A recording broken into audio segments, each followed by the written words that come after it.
আমরা এখানে যারা বসে আছি তাদের একটা কমন সমস্যা হচ্ছে পড়াশোনা করতে ইচ্ছা করে না, পড়তে ইচ্ছা করে না। তারপরেও কারো কারো পড়তে ইচ্ছা করে, পড়তে ইচ্ছা করে এমন কে কে আছেন একটু হাত তুলে দেখান আমাকে। পড়াশোনা করতে ইচ্ছা করে?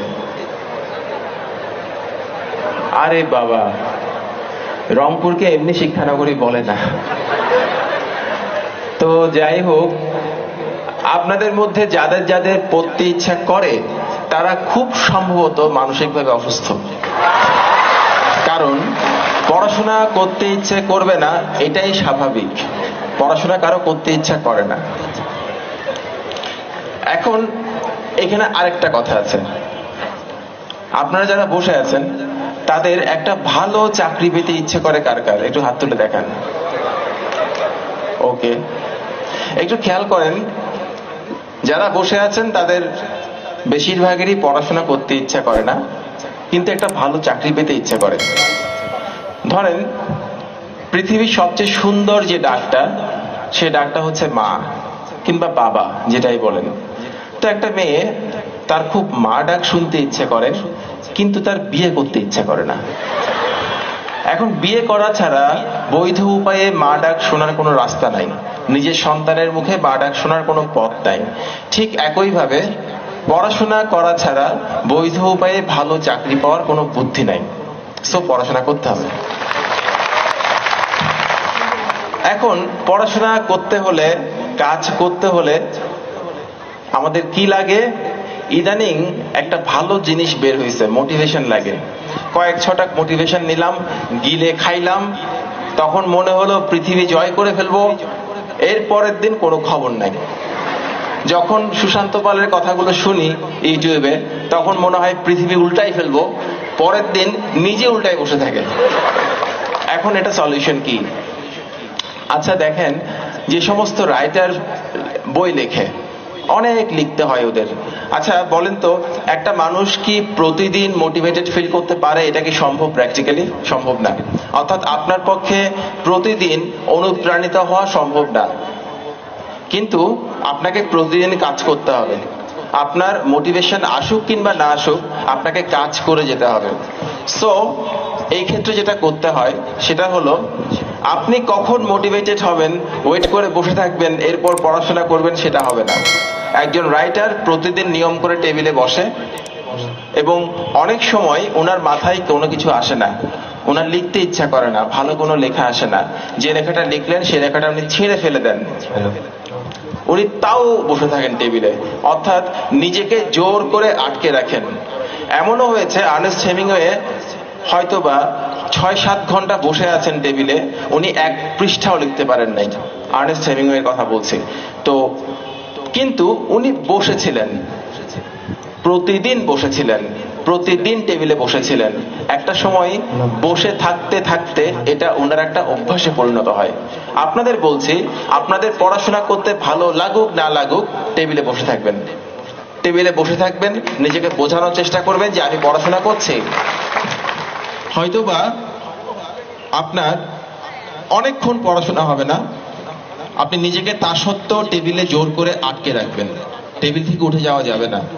এরকম করতে করতে একটা সময় দেখবেন পড়াশোনা হচ্ছে।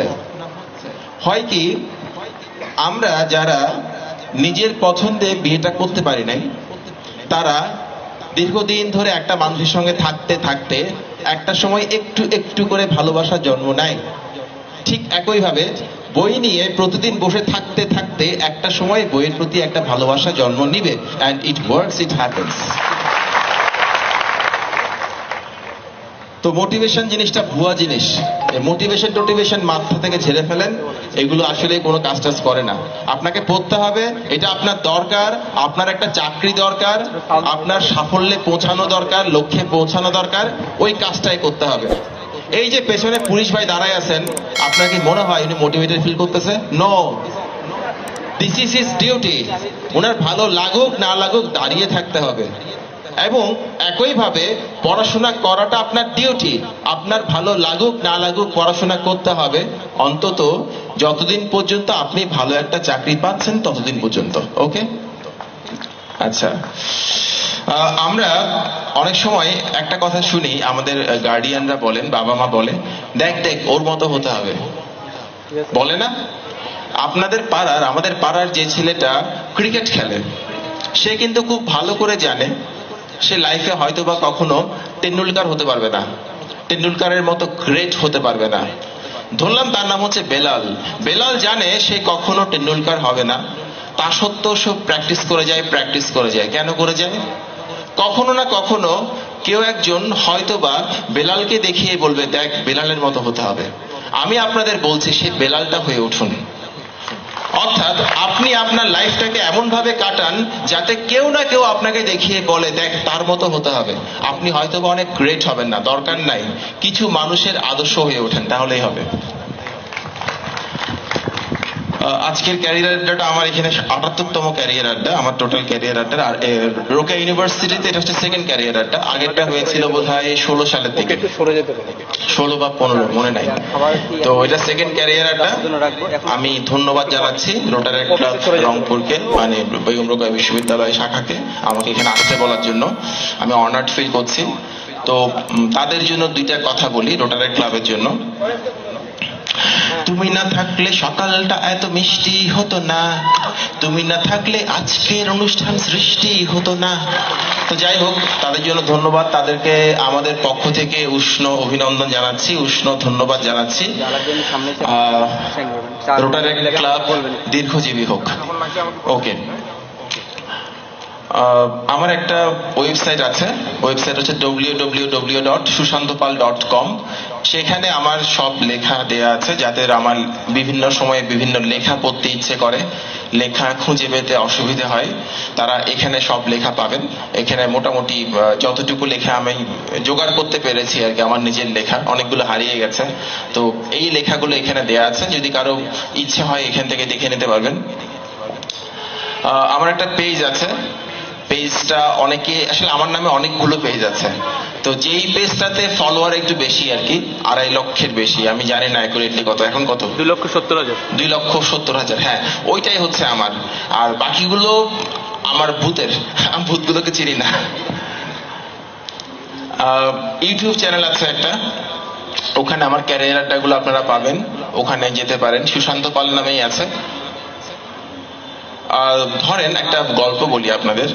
আমরা অনেক সময় কঠোর পরিশ্রম করি কিন্তু সাফল্য লাভ করতে পারি না। কেন পারি না? একটা লোক, তার একটা পোষা কুকুর আছে, ছোট্ট একটা কুকুর।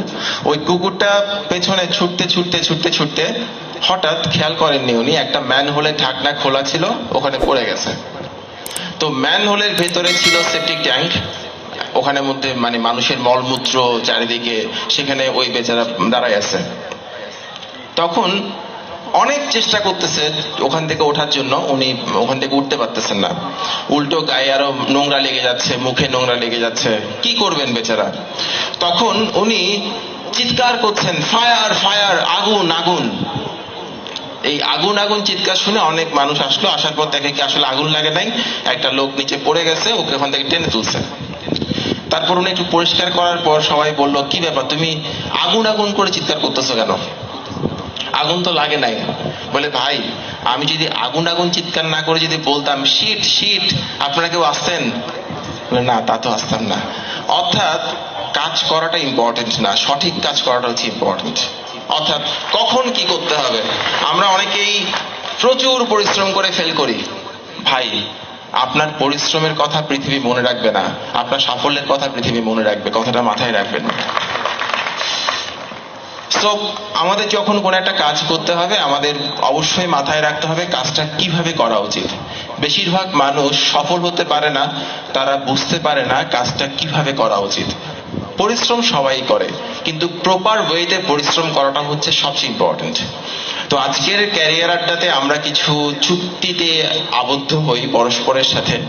প্রথমটা হচ্ছে, যে কোনো সময় ক্যারিয়ার আড্ডা ছেড়ে চলে যাওয়া যাবে, যে কোনো সময় চলে যাওয়া যাবে, আসাও যাবে, কোনো অসুবিধা নাই। যদি কারো কেউ যদি বোর্ড ফিল করেন, you may leave any time. অনুগ্রহ করে আপনাদের মোবাইল ফোনটা সাইলেন্ট করে রাখেন। এটা নিয়ে আমার একটা অ্যালার্জি আছে, আমার মোবাইল ফোনের আওয়াজ শুনলেই শুনতে ইচ্ছা করে। তো আমি কথা বন্ধ করে শুনবো, এটা তো ভালো কিছু না। ঘুম যদি আসে, কারো যদি ঘুম পেয়ে যায় আমার কথা শুনতে শুনতে, ঘুমানো যাবে, কোনো অসুবিধা নাই। তবে ঘুমাতে ঘুমাতে পাশের জনের কাঁধে অনুগ্রহ করে হেলে পড়বেন না, তাকেও ঘুমানোর সুযোগ দিতে হবে, তারও